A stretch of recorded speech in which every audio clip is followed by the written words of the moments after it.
Ladies and gentlemen, esteemed guests and participants, as we draw the curtains to this enlightening conference, we come together for a moment of reflection, gratitude, and celebration, the valedictory ceremony.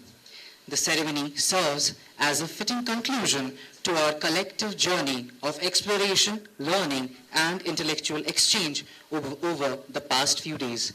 Now I request MJ sir, Shubhas sir, Shubhendu sir, Ganesh Prabhu sir, and Dr. Swapna Abraham ma'am to come up on the stage, please.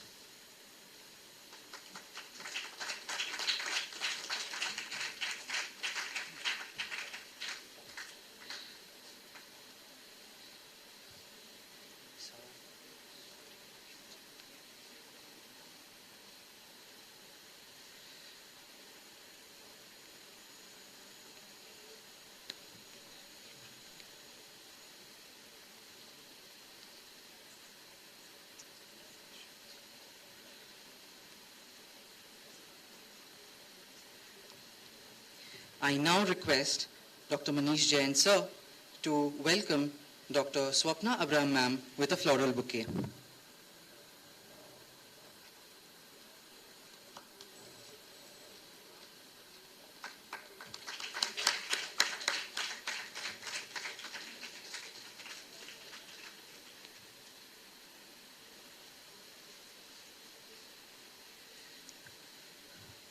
I now request Dr. Subhash Sharma sir to welcome Dr. Ganesh Prabhu sir with a floral bouquet.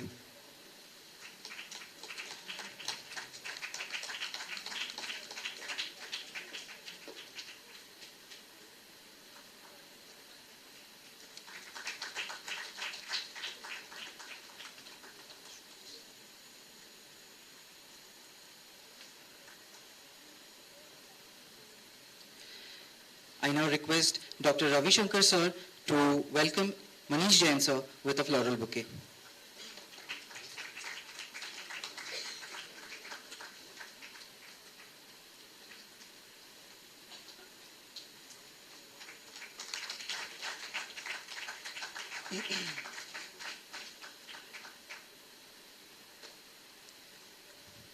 I would request Dr. M.R. Suresh sir to welcome Dr. Subhash Sharma sir with a floral bouquet.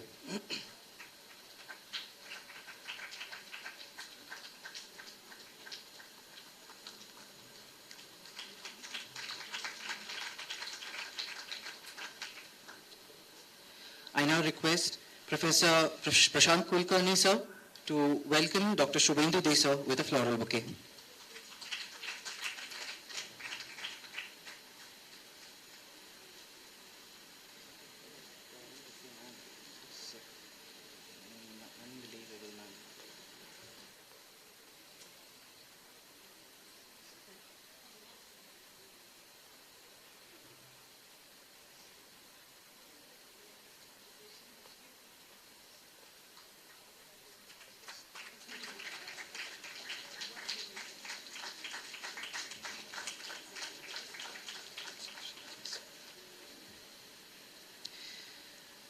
Now I would request Dr. Manish Jain sir to welcome the gathering. Please sir, the stage is all yours.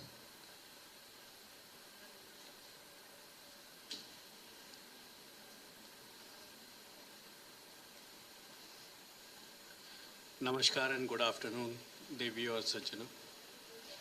I, on behalf of trustees, board members, Chief Mentor Dr. Subhash Sharma, Director Dr. Shubhendu De, faculty, staff colleagues, alumni and our students, extend my heartiest welcome to our Chief Guest for the day, Dr. Kalpana Gopalan, an IAS officer, and guest of honor, Dr. Swapna Abraham, who is very unique personality, motivator and achiever. I would also like to welcome the audience who are present here to listen and appreciate the views of the guests on such an important session of MARKCON 2024. Sustainability or sustainable actions are buzzwords today. Not only the buzzwords, but they have become very important for humanity to save our future generations, especially the quality of life which they will lead in time to come. We humans are very good at exploiting resources, and the success for centuries is counted in terms of who has exploited maximum or has optimized maximum. But unfortunately, in this race, we forgot that we are playing with our own lives. The results are very clear and alarming. The rate at which health-related cases are reported, they are successfully beating previous year's figure every year, and this seems to be a trend for years to come until we are taking environment damage by our actions seriously. I re-emphasize that over the centuries, we humans have destroyed and exploited the natural resources and distributed and disturbed the Earth's ecosystem, and unfortunately, some of them are irreversible and some will take centuries to come back to the normal levels. Here, the role of teachers is very important to sensitize everyone about the issue, and support of everyone, especially the government machinery, will play an important role and will be a game changer. It also means that education must essentially now include and address the challenges which are faced by our planet and habitats of the earth. Over the past 2 days, we have heard views of several good researchers and speakers about sustainability. Yesterday evening, we have watched 2 very good videos which are produced and directed by our students, conveying message very clear and loud. Sustainability and sustainable actions are costly affairs and will require a mindset where customers are ready to spend more today for better future, and government allocating sizable budget for these activities. In all my speeches, I always repeat that I am a firm believer of youth power.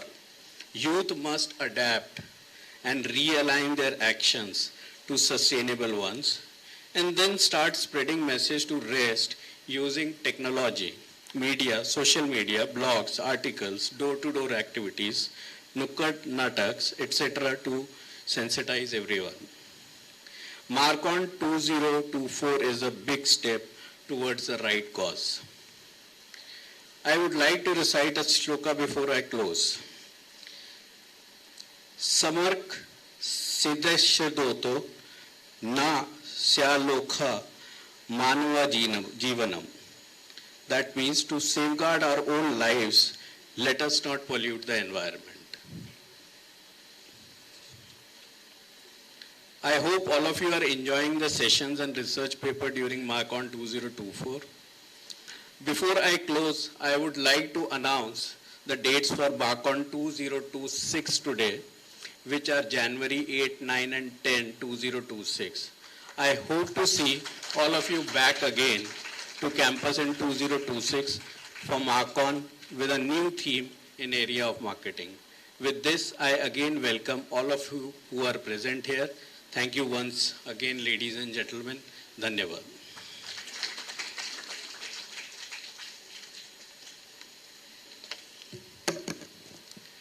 Thank you so much, sir, for your sweet words of welcome. Let us inaugurate this auspicious event by igniting the flame of knowledge within ourselves, symbolizing the commencement of a new journey. This magnificent event is not just an assembly, it is a profound moment that marks the completion of something extraordinary. I extend my request to our esteemed dignitaries, a distinguished faculty member, and representatives from both senior and junior batches to grace the dais and join in lighting the ceremonial lamp. As any auspicious journey begins, in an atmosphere of purity and tranquility, we turn to the soul-stirring verses of the Saraswati Vandana. May I request Ms. Priya Jha to invoke the goddess Saraswati by chanting Saraswati Vandana. I request everyone not to clap after the Vandana. Thank you.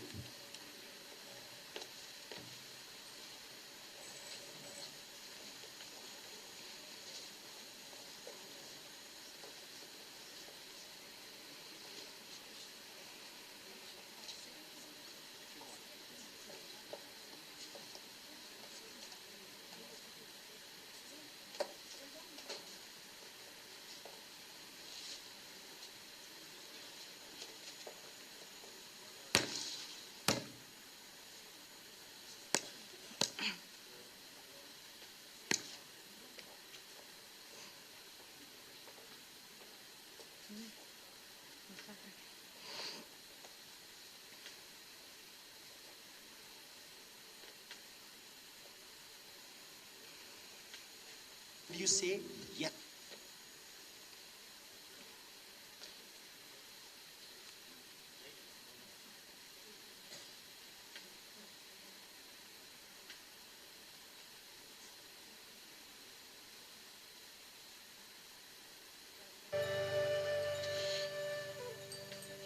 या कुन्देन्दु तुषार हार धवला या शुभ्रवस्त्रावृता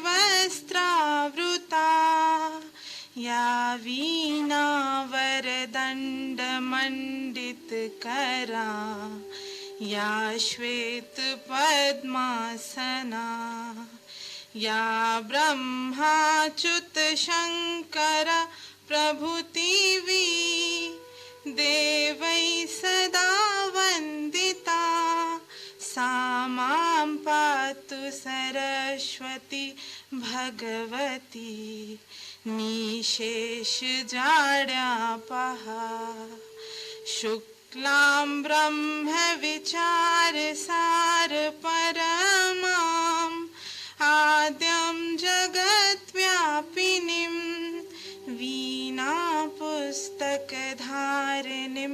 अभयदां जाडान्धकारापहां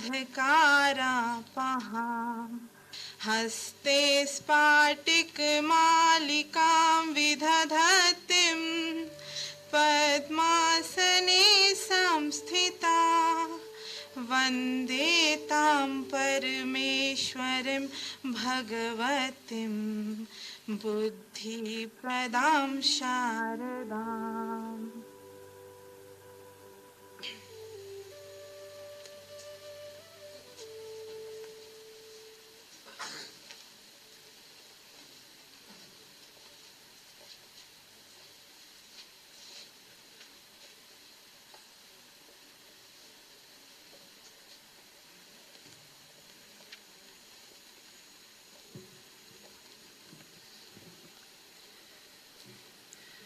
I would like to welcome Dr. Kalpana Gopalan with us.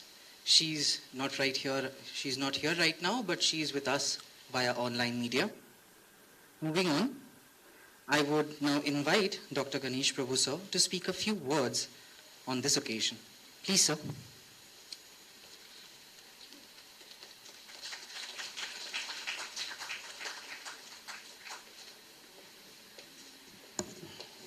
Yeah, thank you very much for inviting me here and honoring me on the stage and so on. This topic of sustainability is something that I have always had some interest in. The way I look at it is more to do with how do customers make a choice. So if you look at much of the wastage of resources or overuse of materials or the excess use of resources in terms of what is used by people, much of that is driven by customer choice, and that customer choice can be changed or modified or tempered in different ways. So for example, one of the things that has worked in the case of traffic, following traffic rules, is that kids have been told what are the traffic rules, okay? And kids are going with the parents, and if the parents are not following traffic rules, the kids tell them, you are not following traffic rules.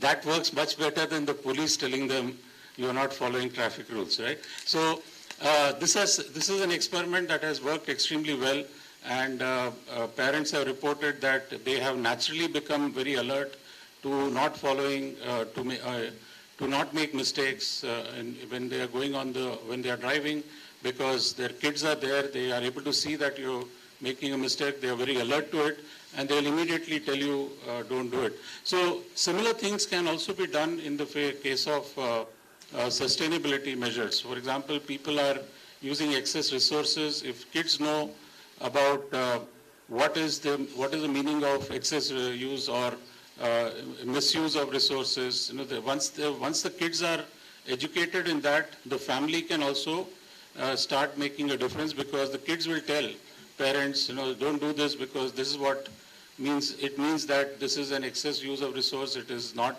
necessary, we can avoid it, and so on. So that education which starts at the school level and which is motivated towards, parents may have not had that similar education, but the kids today do have education which is oriented towards sustainability. And if they are encouraged to work with parents, that can actually change the way we look at consumerism. And consumerism can be brought down. It is possible over a period of time to bring down the consumerism or very blatant display of consumerism, which is what is also causing a lot of non-sustainable practices. So this is something that I would like to leave you with.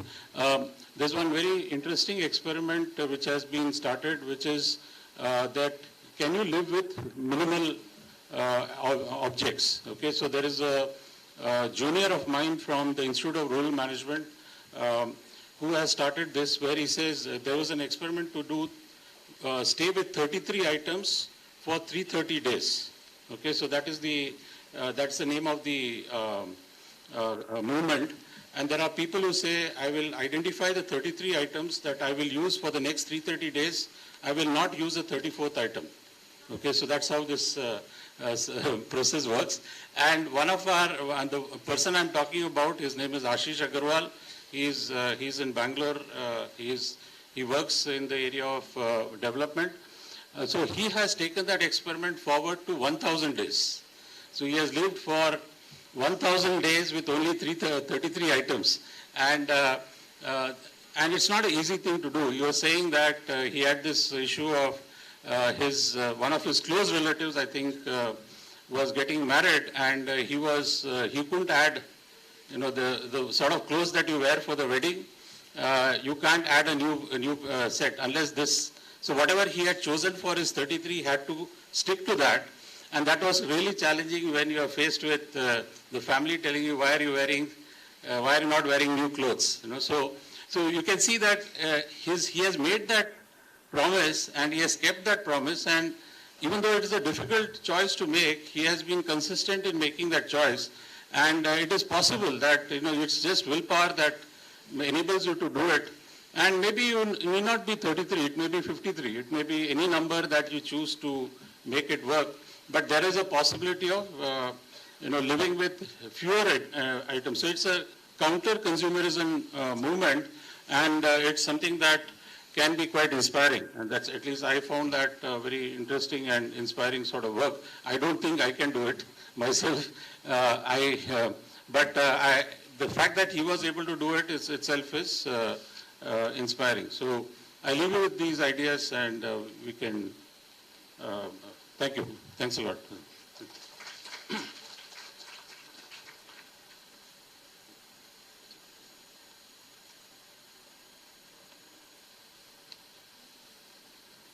Thank you very much, sir, for your words of wisdom. Like I previously mentioned, Dr. Kalpana Gopalan is here with us via online media. I request Dr. Kalpana Gopalan to please unmute herself and switch on her video so that she could address the gathering.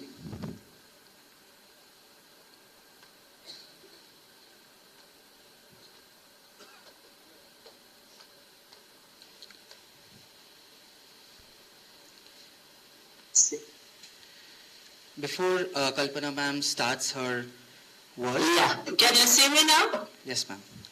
Ma'am, before you start, can I just briefly introduce you to the audience? Please. Okay. Dr. Kalpana Gopalan, IAS, is a distinguished figure in the realm of public policy, boasting a remarkable career that spans over 35 years. As a versatile professional, she dons various roles, including practitioner, policymaker, scholar, author, volunteer, and mother. Her journey in Indian administrative service began in 1987, securing the 19th rank in the All India Combined Civil Service Examination. Dr. Kalpana has ascended to the apex scale of Additional Chief Secretary, Government of Karnataka, showcasing her exceptional dedication and leadership. Her extensive public service portfolio encompasses a wide array of sectors, including youth empowerment, training, education, sports, land administration, energy, handicrafts, rural development, urban management, public distribution system, labor, and public grievance redressal. Dr. Kalpana's commitment to empowering women is underscored by her nomination as Vice Chairperson, Women Empowerment Honorary for Life at the All India Council of Human Rights 2023. An academic luminary, Dr. Kalpana holds a doctorate and master's in public policy from IIM Bangalore. Her research on infrastructure public-private partnerships earned her a spot among the top 2% of doctoral candidates in the past decade. She has contributed to the academic arena with 4 books, numerous journals, articles, and presentations in national and international forums.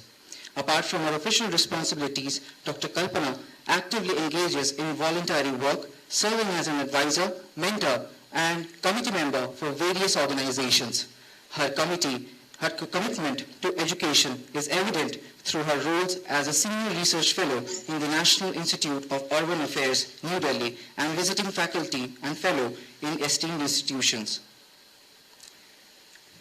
Beyond her professional achievements, Dr. Kalpana Gopalan finds solace in music and cherishing moments with her family, including her husband and son, a neurosurgeon, and her daughter, a corporate lawyer. Her extensive travel across North America, Europe, and Asia have enriched her perspectives, making her comfortable in diverse multicultural settings. Dr. Gopalan embodies a true trailblazer, leaving an indelible mark in the spheres of public policy, academia, and sociable impact. The stage is all yours, ma'am. Please. Thank you. Thank you so much for that introduction. And I'm so sorry I could not be with all of you this afternoon, but I think one of the blessings of technology is that you can still manage to participate without being physically present. Are you able to see me and hear me? Okay.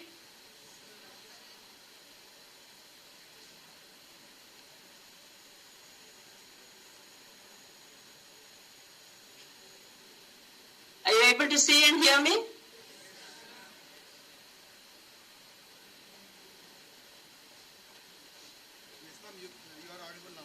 Yes, ma'am, you're audible right now.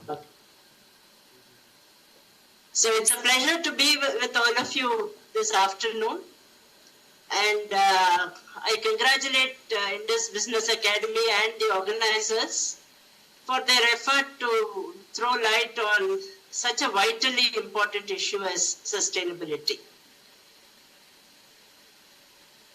I thought it best that I speak on what I consider a critically important component in sustainability. Ma'am, sorry to interrupt you like this, but please could you just fix the location of your camera because your face is not completely visible to the audience. Yeah, I know that, but this is a desktop, so this is the max.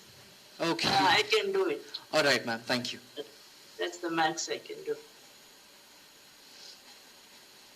So I thought I would speak on what I consider a critically important aspect in sustainability management, which is our personal responsibility as citizens.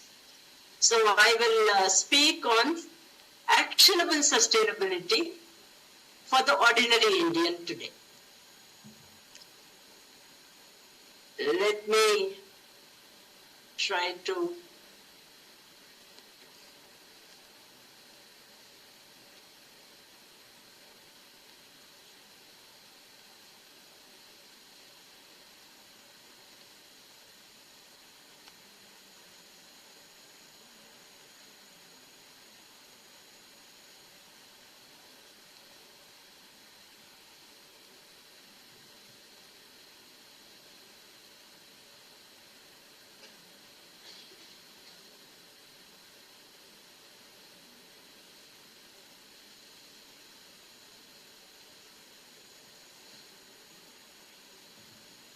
able to see this? Yes, ma'am. We can see it. Discussions around green transformations and how to make economies and societies sustainable are at the forefront of local, global, and national political agendas. I would like to begin with a peek at global sustainability strategies that are making the news today. In Sweden, public-private collaboration has resulted in the IT system Cato that makes use of advanced algorithms to operate railway traffic as energy efficiently as possible.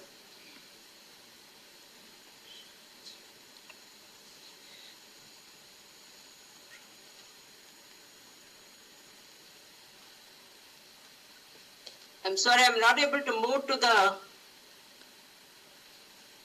next slide.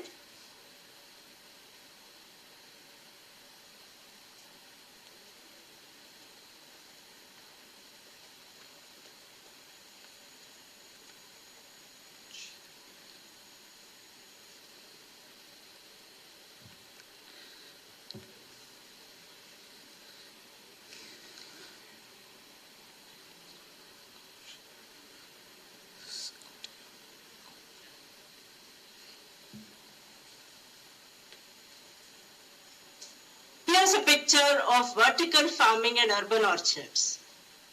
Current estimates suggest that by 2050, the world will be inhabited by 9 billion people, and 80% of them will live in cities. To some extent, urban farming will have to happen. But if done smartly, it could revolutionize the way we view food production and create a local food movement for the urbanite. Mixed-use skyscrapers, as we see here, are a perfect example of a smart city concept, putting those tall glass buildings to good use as greenhouses. But at ground level too, mixed-use parks and urban orchards could begin to provide food to the masses. Think it couldn't happen?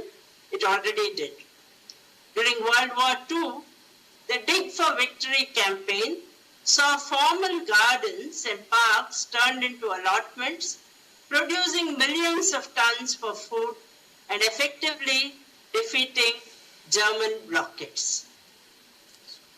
There are also initiatives happening closer home. More than 1 million Bangladeshis could be displaced by rising sea levels by 2050. One consequence is that children cannot attend school for long periods of time, making it harder for them to escape poverty. By building a fleet of solar-powered school boats, the Bangladeshi initiative, Shidulai Svanirvar Samstha, has secured year-round education in the flood-prone areas of Bangladesh. Each floating school collects students from different riverside villages, ultimately docking at the last destination where on-board classes begin. Solar lighting makes the schedule flexible, which provides for additional educational programs in the evening. Shidulai's floating schools model has been replicated in Nigeria, Cambodia, Philippines, Vietnam, and Zambia. So, what do these pictures tell us? All over the world, change is happening from fossil fuel to renewable energy and from throwaway to circular economy. It is no surprise then that sustainability is the stuff of conferences. We can declaim about sustainability from a podium and go back home satisfied of a job well done. But if you are having tea during the break and I come to you and say, let us talk about sustainability, what will you do? You will discreetly move away or at least mentally switch off with a muttered sigh. Ye kya phas gaye, yaar? This is exactly the problem. What does sustainability mean to you, to me? This is a question that no one ever bothers to answer. We live most of our lives blissfully unaware and sheltered from the environmental crisis that our planet is facing. Even if we do learn something about it, the problem seems so complex and overwhelming that we give up before we start. Unless and until, in one life-changing moment, the enormous importance of it all hits us suddenly. For me, this life-changing moment came when I sat, just like you are sitting now, as part of a small select audience and listened to Jeffrey Sachs, the economist turned idealist and director of the Earth Institute at Columbia. Jeffrey spoke beautifully, convincingly. He demonstrated without doubt how great is the crisis facing the Earth. But I was not completely convinced. And so I dared to ask the great Jeffrey Sachs, why should this be important for me? I am struggling with my daily life, my daily problems. Why should I care? And anyway, what can I, a small lone individual, what can I do? Why should I be my brother's keeper? The measure of a great man's greatness is how he addresses the little man, or in this case, the little woman. Jeffrey Sachs' greatness came through in that instant. He embraced, yes, that's the word, embraced my question, acknowledged the essential moral nature of sustainability, the responsibility that it places on each of us, and then laughed that while he could give macro-level speeches, he was rather less enthusiastic about recycling in his own home. So that is the keynote for today. What is my role? Your role? The role of each of us in sustainability. What are the things that we can do and should do? We Indians bemoan our collective lack of civic sense while simultaneously pardoning our own. This leads to a pervasive hypocrisy in our public discourse, not only on this issue, but on all larger issues. I hope that at the end of this seminar and conference, sustainability becomes for all of us a subject of our actionable present, not just a doomsday prospect of a common, gloomy future. First, stop, breathe, relax, don't panic.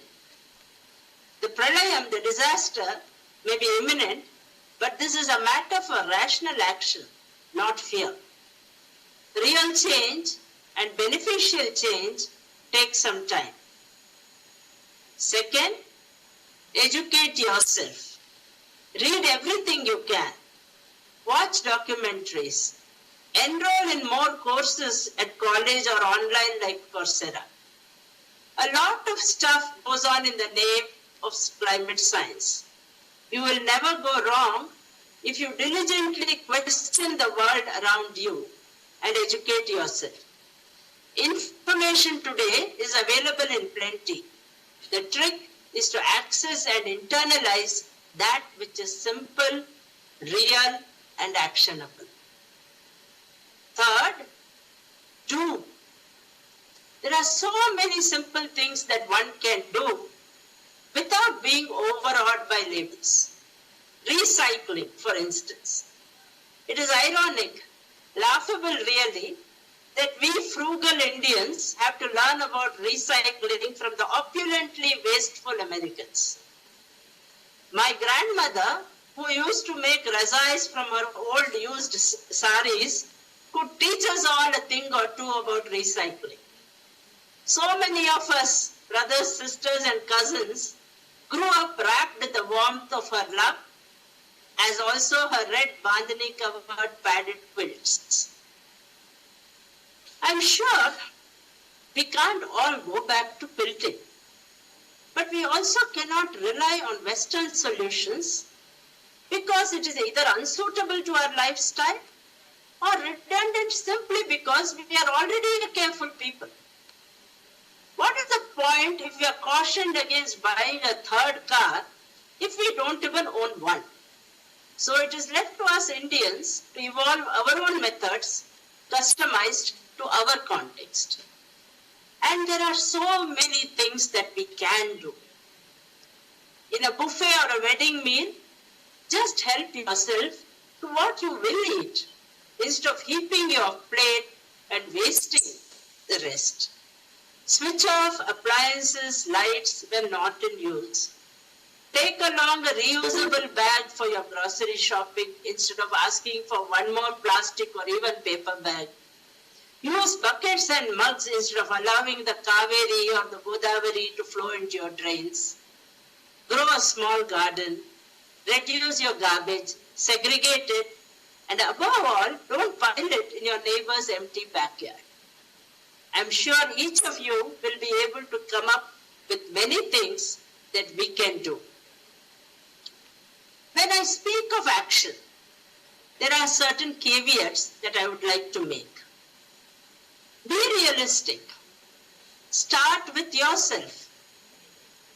Assess where you are and how you can change. Many sustainability converts become over-enthusiastic and try to change those around them, but become frustrated and stop when the others don't come along. In fact, a good way to go is to first formulate exactly how you want others to behave and then behave that way yourself. The first steps are local. Look at your usage and make smart changes. If you lived in Rome or Montreal, I would suggest that you walk to work. But here it is not really feasible most of the time. So start with doable changes, then work your way to the bigger ones. Or you can segment your efforts into personal actions, local actions, and national actions, and steadily augment your effort. As you know more, you will do more.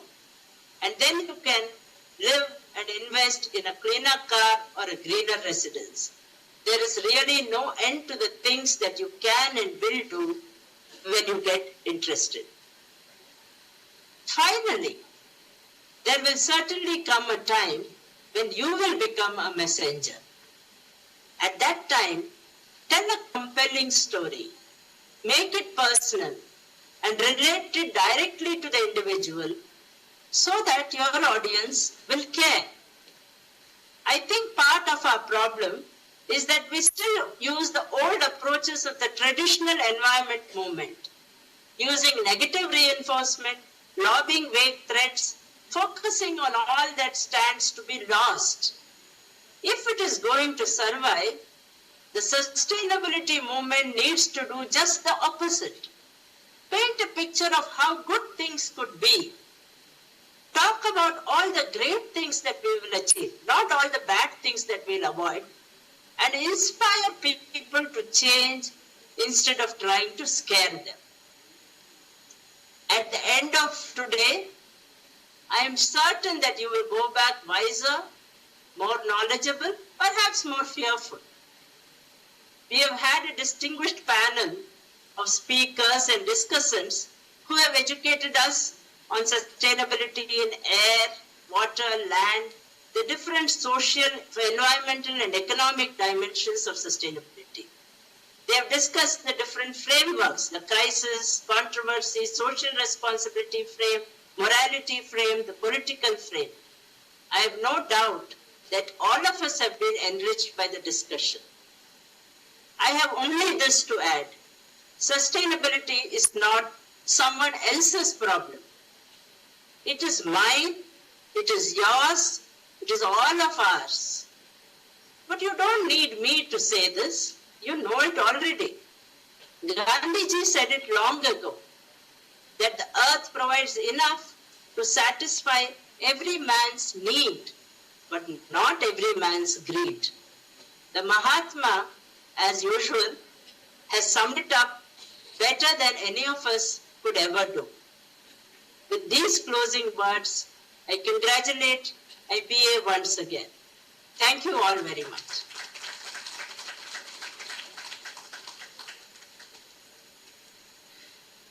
Thank you so much, ma'am, for your insightful words. Now I would invite our guest of honor, Dr. Swapna Abraham, ma'am, to address the gathering. But before that, let us quickly know about ma'am. Dr. Swapna Abraham was born in 1971 into a traditional Jacobite family raised in the small village of Kerala, India. Her father's closest town being Cochin and her mother's Kottayam, Dr. Swapna's upbringing was deeply rooted in the Christian traditions. She spent the early years of her life in Chennai, moved to Abu Dhabi, UAE, and was born close to Pathamuttum, her mother's ancestral village. Her musical journey began with singing church music and learning to play the piano. Dr. Swapna's interest in Western music grew, and she started composing her own songs in English. Her musical influences include artists like George Michael, Madonna, Lionel Richie, and Duran Duran. Her university years marked a shift in her music, with a challenge from her mentor to sing and write songs for Jesus. This led to the creation of the gospel songs like It's You, Victim of Sins, and More Than I Know. After completing a bachelor's degree in commerce, Dr. Swapna pursued a master's in business administration.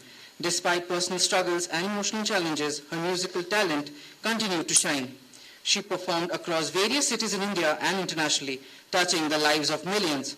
Her journey included experiences in the US, Canada, the United Kingdoms, Germany, Kenya, Tanzania, the United Arab Emirates, Bahrain, Sri Lanka, Malaysia, Singapore, Hong Kong, the Philippines, Australia, New Zealand, Israel, and Egypt. Despite feeling like a failure at times, completing the 1,000-day challenge brought a profound sense of fulfillment to Dr. Swapna. Dr. Swapna's life story reflects her resilience, artistic expression, and the ability to inspire others through her music and experience in the face of life's challenges. Now I would request ma'am to please come on the stage and grace us with her presence. Thank you, ma'am.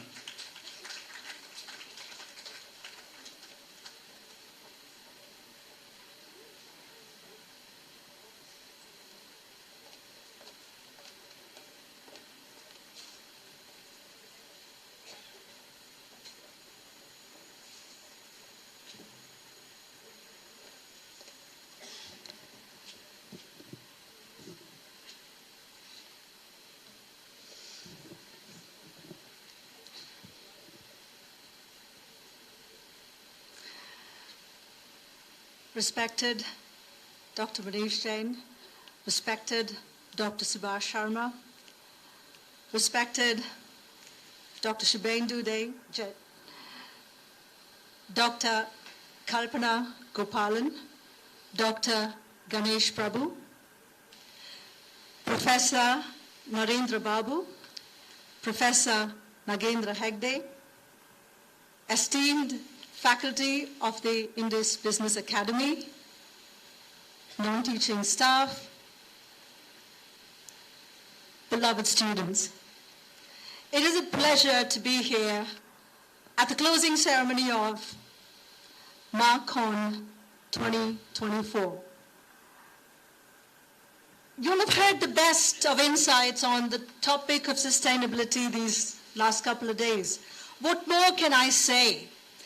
But what I'm going to do is sing a song that I was actually asked by Bhavya yesterday, will you sing a song for us? And I didn't have a minus track. So I woke up in the morning and I got in touch with my friend Stephen Davisi and I said, there's a song that we did a long time back. I wrote the lyrics, you composed the music. I don't know if it's published, but can I just sing it? It's in a B school, and he said, okay, you can sing it. So I haven't sung this song before. except when I compose it for him. I think when it's published, it's going to be sung by someone else in some part of the world. But I think the song goes on the lines of the topic.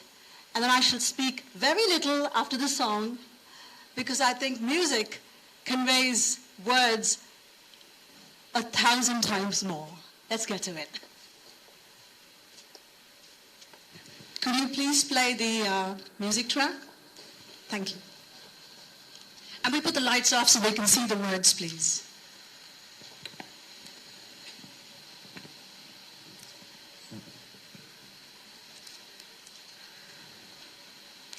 Super. It's all right.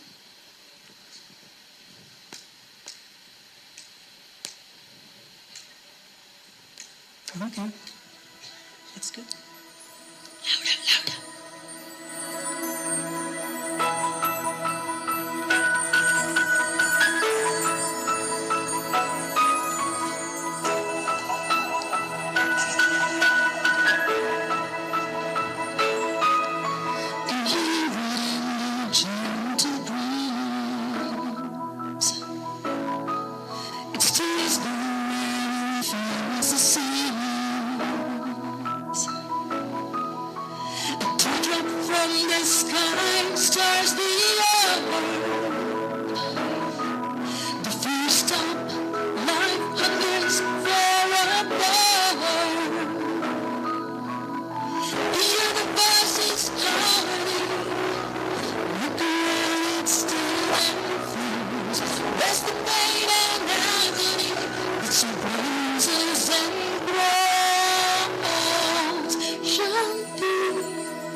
Thank you very much.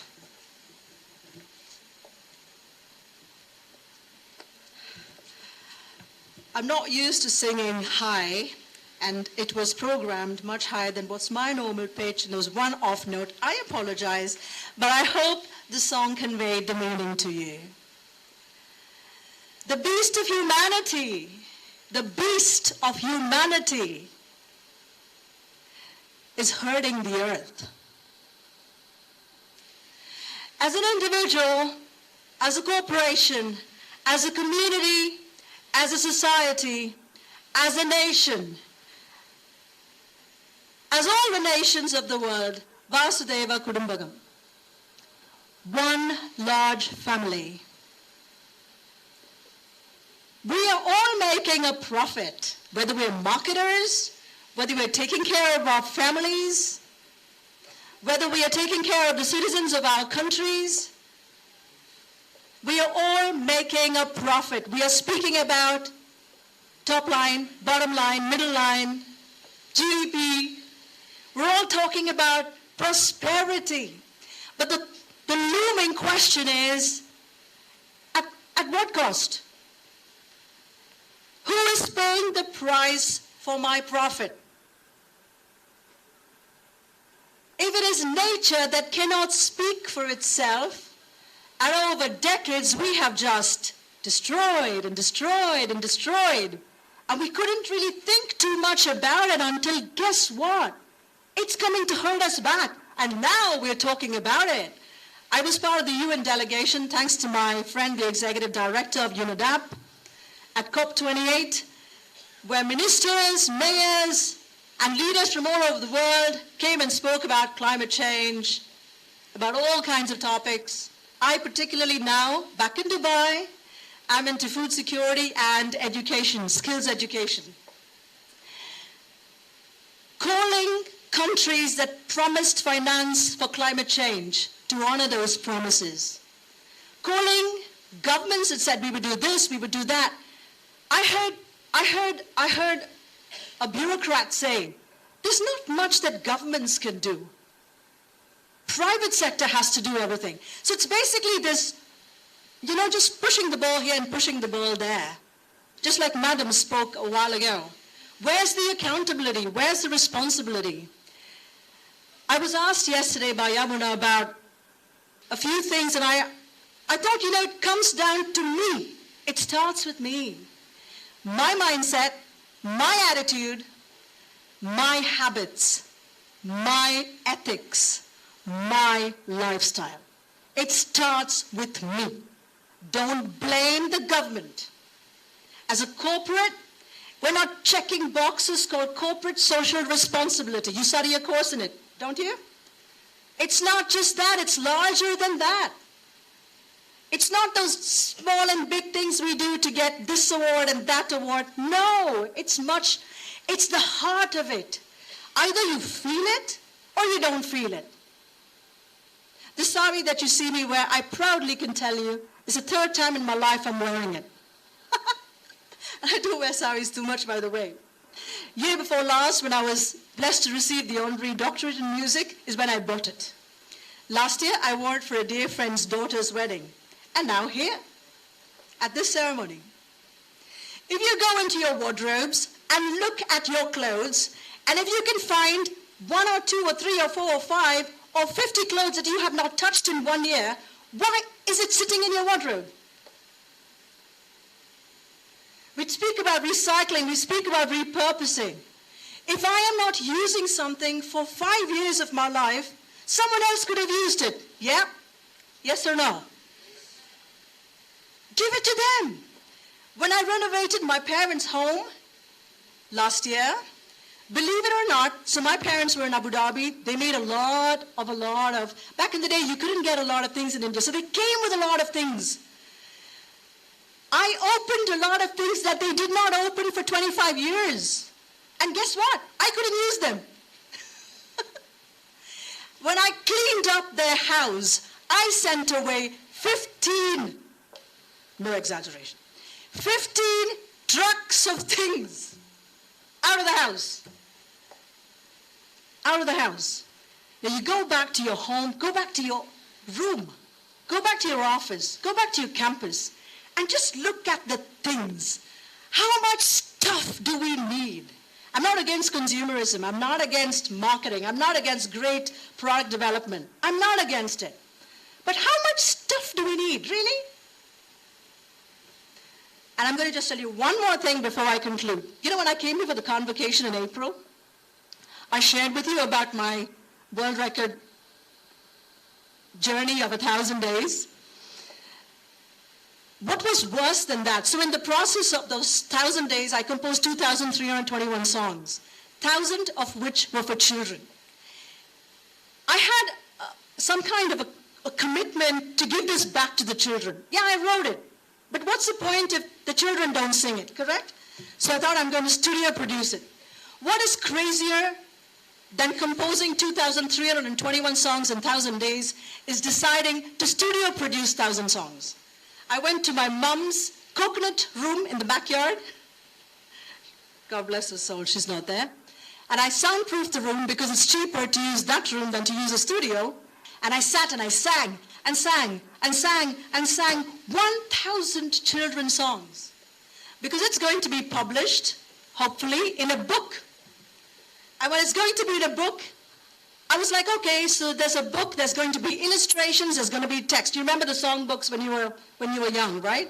But that's not the point. They need the music. So back in the day, what do we have? We had cassettes, we had CDs, and in recent times we had USBs, right? So I'm like, no, I want to make something that's going to stay forever. Sustainability is about products, processes, hopefully relationships that will stay forever. Are you with me? So I wanted the songs to stay in the book that will stay forever. And I was giving this interview to a lovely friend of mine in the US, and I was like, I don't know how to put it in the book. How do I put it in the book? Gee, I had that moment of enlightenment. Guess what? I'm going to put the songs in QR codes. I'm going to put it in QR codes. I don't know what the next big thing is going to be in music. Yeah. So you know what? I want the children not only to listen to the song, I want them to be able to sing the song. And believe me, I have 3 grandchildren. I know what I'm talking about. 6, 4, and 2 years old. They are so tech savvy. When I told them 3 weeks ago, I'm going to bring out a songbook with the songs in QR codes, their eyes just popped like this. Seriously, what is that? So I said, you just take mom's or dad's phone, scan it, sing it. But you can't sing it with me, so here's what I've done. I've also created a QR code on the same page with the minus, which is a karaoke. So you know what? You can feel jolly good singing the song yourself as if you're performing. I remember what Dr. Kumar spoke about yesterday. It's not about pushing a product, beg your pardon, not pushing a product. What value can we give them, and how can it be sustained forever? I am so thrilled about this product that's going to come out for kids, in songs, in a book, text, illustrations, and it's going to live after me. It's going to live after my grandchildren, because it's sustainable. So think about it. The stuff in your life, how much of it do you need? How much of it do you not need? Send it out to someone else who can use it. All the things that you say, do, believe in. How much of it really matters to you? Will stay with you for at least 10 or 20 years? Keep it. Otherwise, give it away. I wish you all the best.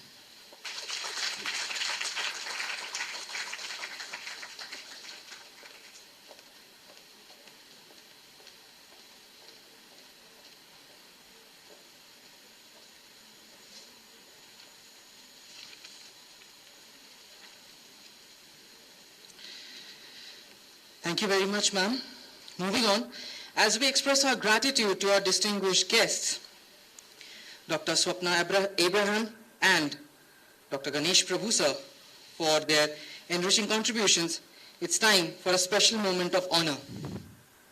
I invite Dr. Manish Jain sir, Dr. Shubhendu sir, and Dr. Subhash sir to step forward and felicitate Dr. Ganesh Prabhu sir. Please, sir.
I'd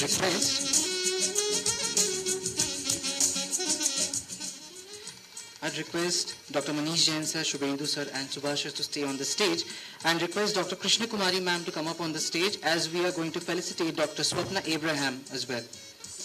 Please ma'am.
Once again, a heartfelt thank you to all our esteemed speakers and dignitaries for gracing us with their presence and sharing your knowledge. Your contribution are truly the cornerstone for this event. Thank you very much. The results for the best doctoral paper and the best research paper will be announced after 5 minutes. So please stay back and we'll meet after 5 minutes. Thank you.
All right. Sorry for intervening, Shayantan. Here we are now for announcing the best moments of MARKCON 2024, and that's why we had got many papers from across the world. Here is the time to announce the best research paper award under 3 categories. We've had a total 100 odd papers coming across the categories. Best doctoral category, best research paper under general category from the faculty members and other, postdoctoral students. And then we've had students categories as well. We've had a good representation of students from across India as well. Many of them are here sitting and attending the conference for all 3 days. Good to see them here. In fact, we had made an evaluation on 2 parameters. One is on a full paper review carrying a 60% weightage, and a presentation that you have had on a day 1 and then day 3 carrying 40% weightage. Right? So we have evaluated for 100 marks, and we have the final scores now. A lot of neck-to-neck competition.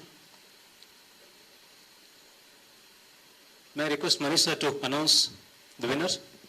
Sir, please.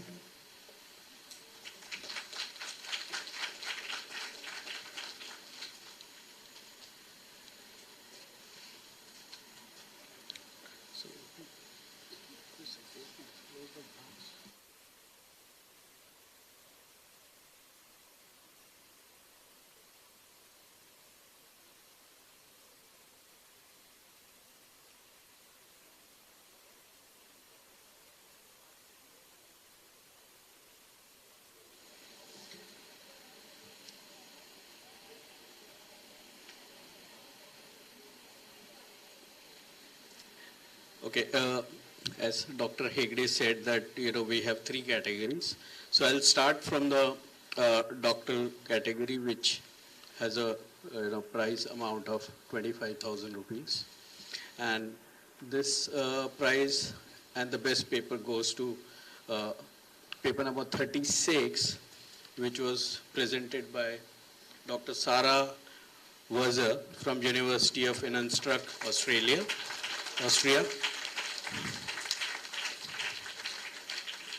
And the topic was to pay for socially sustainable products in the South African wine. So this was the first category. The second category was best research paper, and the prize amount is 15,000 rupees. This has gone to paper number 37.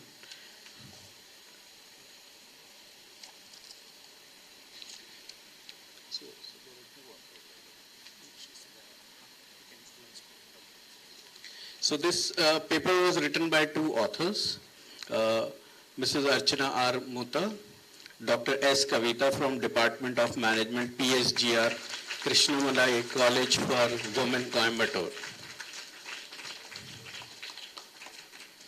And the topic was consumer purchase behavior in the context of smartphones.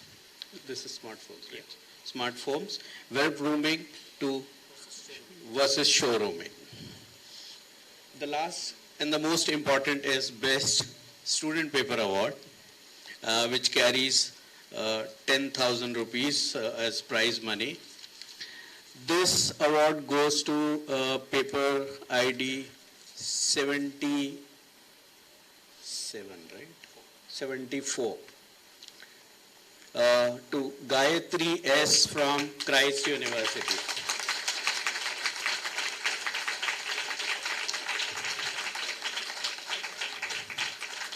Gayatri is present here.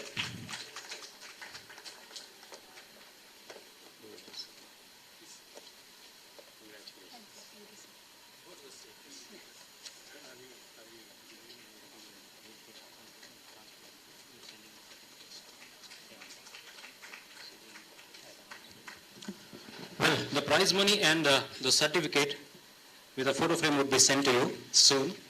So, congratulations, Gayatri. It was a wonderful effort from you.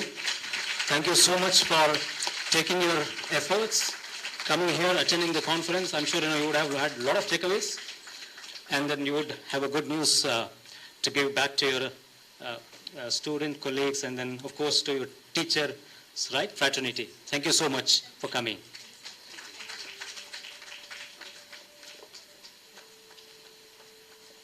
Thank you so much. Thank you, congratulations to all the winners and all the participants as well. Thank you so much. Over to Shantan. Congratulations once again to the winners and the participants. As we know, these awards are not only to celebrate individual accomplishments, but also highlight the collective pursuit of excellence within our academic community. We extend our heartfelt congratulations once again. Thank you very much. As we near the conclusion of this memorable event, it is my distinct honor to express our sincere gratitude on behalf of IBA family. I invite Professor Narendra Babu to deliver the vote of thanks, acknowledging the efforts and contribution that have made this gathering a resounding success. Over to you, sir.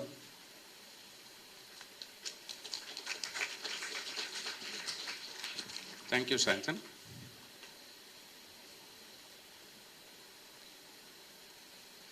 Honorable Chairman Dr. Manish Jain, Honorable Governing Council Member and Chief Mentor Dr. Subhash Sharma, Governing Council Member Dr. Swapna Abraham, other guests of honor, Director IBA Dr. Subhendu De, dignitaries, special invitees, participants and friends. We have arrived at the last point of this conference, and I'm here emphatically announce that MARKCON 2024 has ended in a grand success and has really set the benchmark for the next conferences as well. Lot of deliberations were held during these 3 days, and there were a lot of takeaways for all the stakeholders. Firstly, I would like to thank the IBA management for their continuous and unbridled support for MARKCON 2024.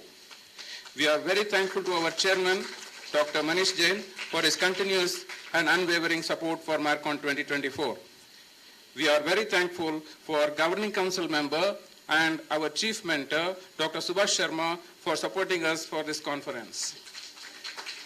We also are very thankful for our Governing Council member, Dr. Swapna Abraham, for making it to this event and making this a grand success.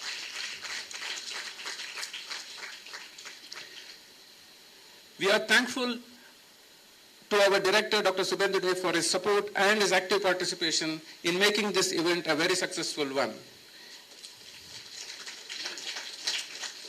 This conference was conceptualized 1.5 years ago with the basic theme as sustainable marketing, a conscious consumerism and public policy perspective. In this direction, we are very thankful to our advisor, Dr. Mithileshwar Jha, for helping us with the basic theme and framework for the conference. We extend our heartfelt thanks to Mr. Jayant Shah, Executive Director of AIMS, who has been very instrumental in making this conference a big success. We had Dr. V. Kumar, a luminary in marketing, with us for this conference. We are very thankful to him for making it to the conference and giving us the keynote lecture. He is also the recipient of the BML Jain Memorial Lifetime Award. So we are very thankful to you, sir. We are also thankful to Dr. Shainesh for his support in terms of aligning JIBR, a Journal of Indian Business Research, with this conference, and he is also the recipient of IBS Award for Excellence. We extend our heartfelt thanks to Dr. Jagdish Sheth, who has also been very instrumental in addressing this conference by sending out his message through a video message. Thank you very much, sir, for supporting us. Special thanks to Dr. Mautishi Methi for providing us with the valuable inputs and reviewing the papers for this conference. We are truly humbled and are very thankful to you, ma'am. Our special thanks to Dr. Gopal Krishnan Narayan Murthy for his support in terms of conceptualizing the RDP in this conference. Although he was not able to physically be present for this conference, he was very key in telling us as to how the structure of RDP has to be and how to actually go about with the qualitative, especially the case methodology in terms of research. Dr. Ganesh Prabhu has been a great support for us in building MARKCON as a conference throughout. He has been conference resource for MARKCON 2020 and also in MARKCON 2024. We offer our heartfelt gratitude to you, sir. Thank you very much. We also had technological perspective towards sustainability in this edition of MARKCON. We had Dr. KBVN Fanindra of IIT Hyderabad. Many thanks to him for taking out his time from his very hectic schedule and making it to the conference as a resource person.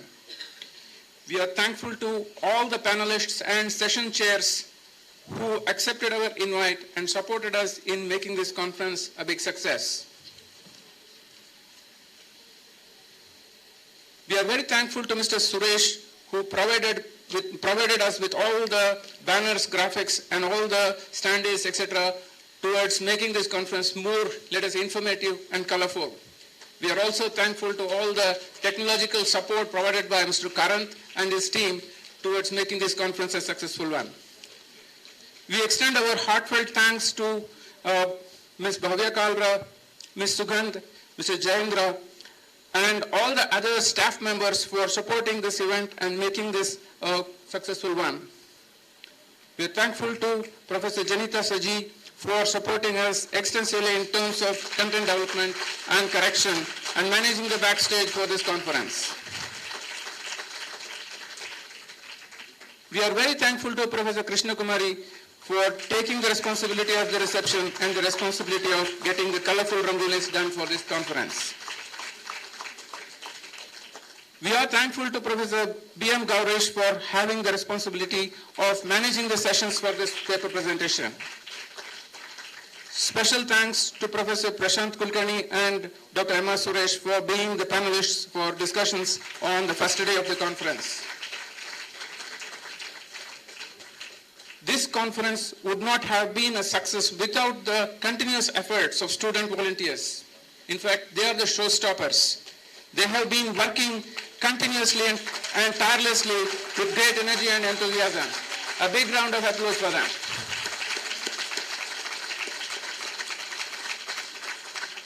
It is visible to any ongoer in terms of efforts, whether it is hospitality, operations, reception, social media, cultural programs, etc., where they had significant contribution.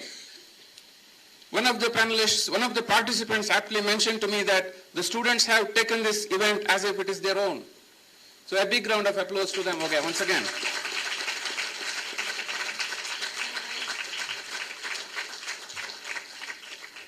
Many congratulations and thanks to operations team for making this event successful. Many congratulations and thanks to hospitality team and the mess area for hosting this conference in such a wonderful way. Many thanks and congratulations to reception team for their support and extended continued support there. Many congratulations to social media team for disseminating the information constantly for an extended period of almost 1 month.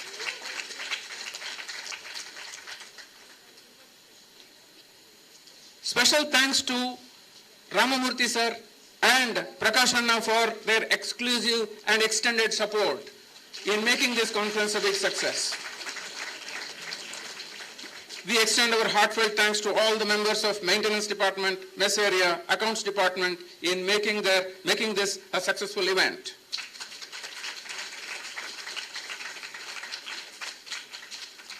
We thank and congratulate all the participants and prize winners for participating in this event and making this a big success.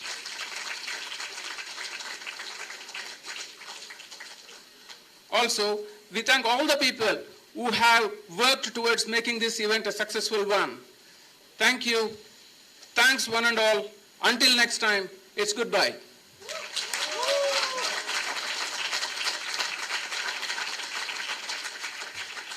Thank you very much, sir, for guiding us through the entire journey of MARKCON with your words. Now, ladies and gentlemen, we are now officially closing towards the final curtain call for MARKCON 2024. But we IBANs can't let it finish just like that, can we?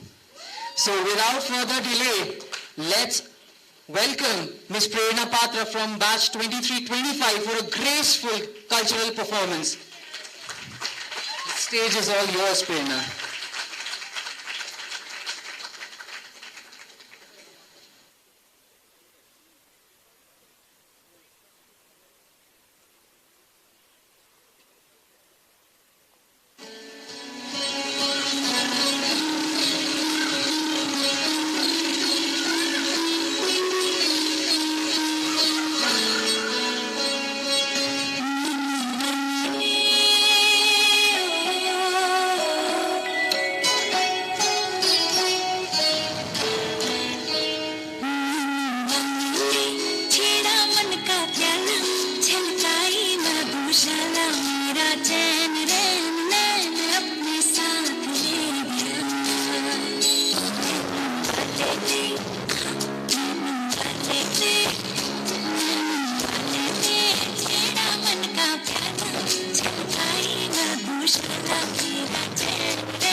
Small miss out.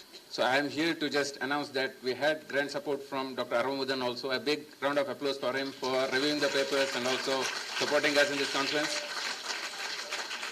Also the fact that there was a team which was continuously working to make this event more successful in terms of lining up all the awards and presenting it at the right time when it was required.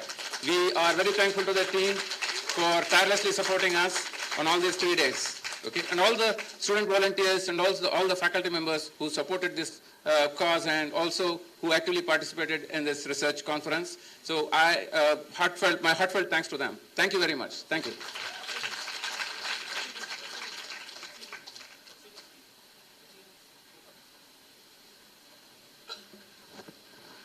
We also had conference proceedings being provided to all of you right at the beginning of the conference. There was a tireless effort from a team which day and night worked towards building the content and correcting it and aligning it and getting it printed. So we are very thankful to the team for providing us with the conference proceedings at the right time. Thank you very much. Thank you.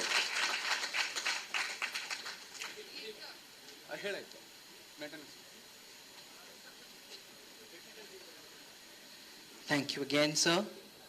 Wow, that was indeed a splendid performance. Can we have another huge round of applause for Prerna from batch 2325. Moving on to the next performance, let's welcome the dancing project prodigy from second year batch 2224, Pritisha Majumdar on the stage. The stage is all yours, Pritisha.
छोड़ना इश्क दी डोरना सारे छड़ जाए माही तू न छोड़ना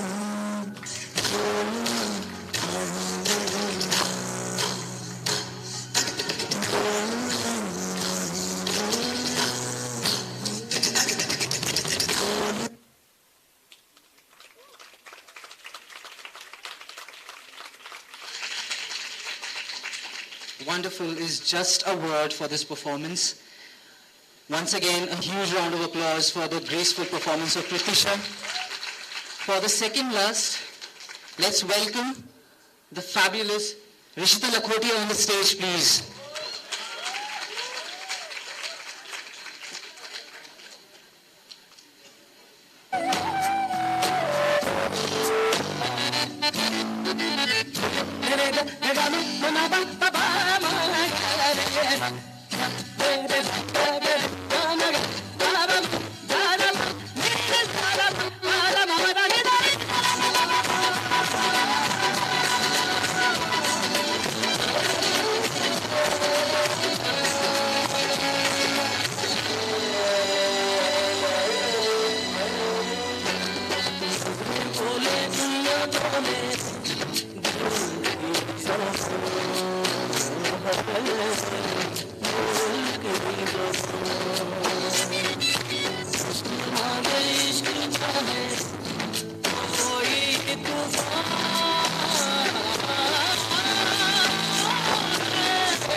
My God, that was another amazing performance.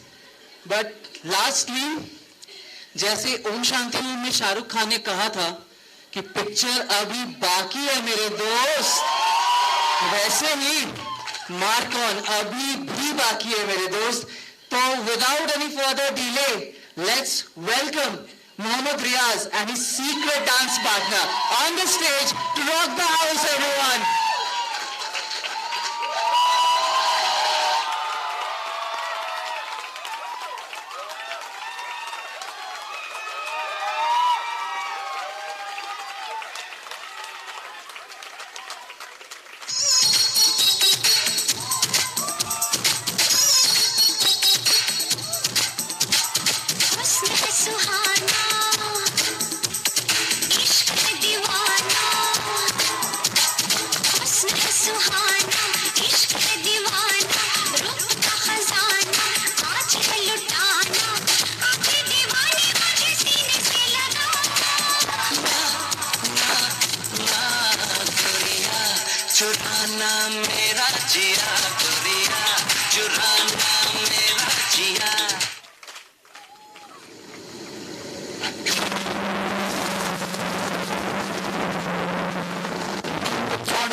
मरने से मैं कभी डरता नहीं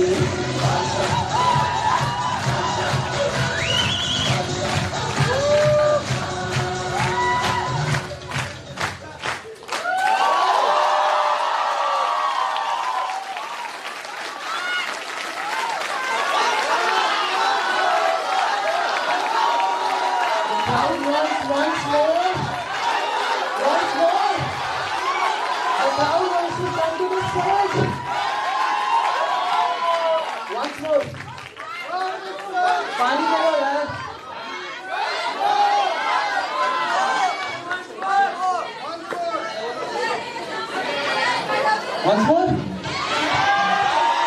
Let's go. Everyone wants to dance? Come up on the stage then.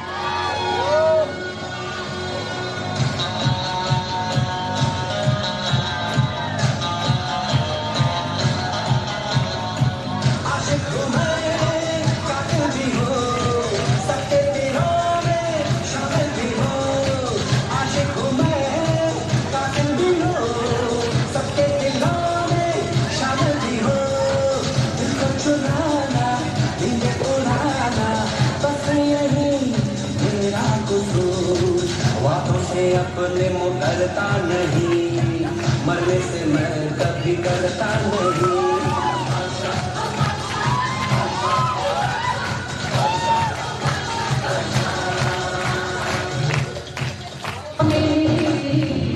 సుత్తి పలుగు పార తీయండి సుఖం పొట్టుగా పెట్టండి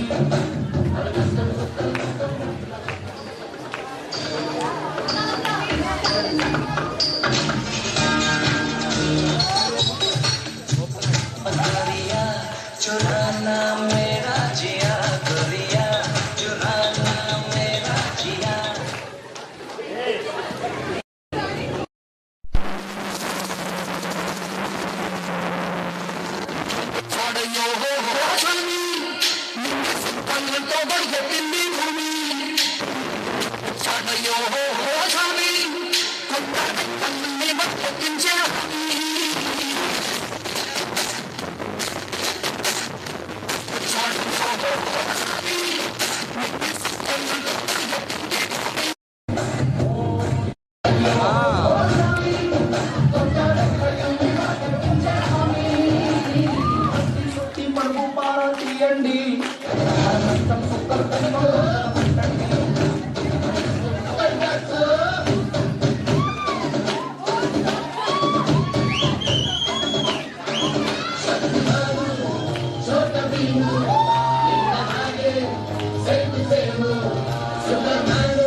Amazing, energetic performance. Thank you, Chorister, specifically. Now, we'll now proceed to a symbolic and environmentally conscious gesture, a tree plantation ceremony. I am delighted to announce that this initiative will be led by Mr. Dayananda GN, Dr. Sivagnana Sundaram, Mr. Nagaraja Prakasam.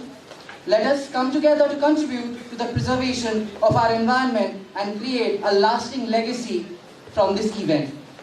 Please join us for this concluding sessions as we mark the end of our time together.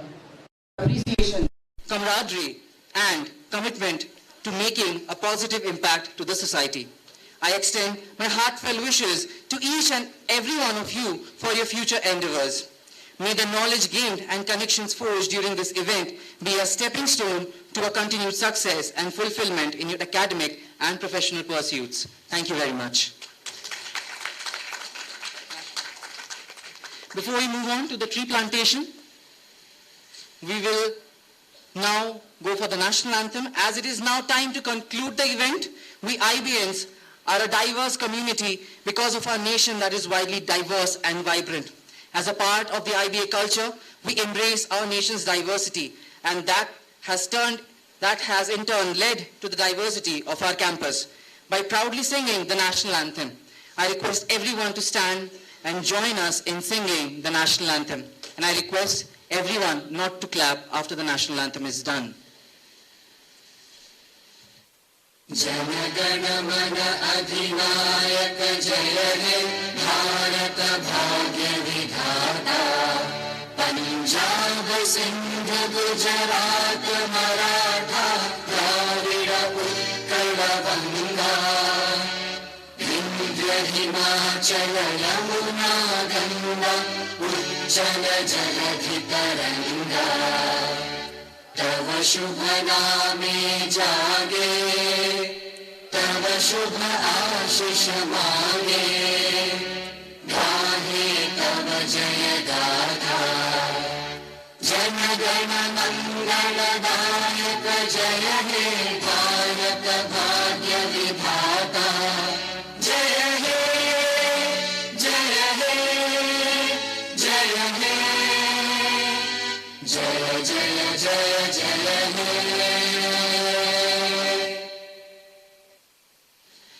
With this, we wrap MARKCON 2024. This is Shantan Banerjee, your host for the last time, signing off. Thank you.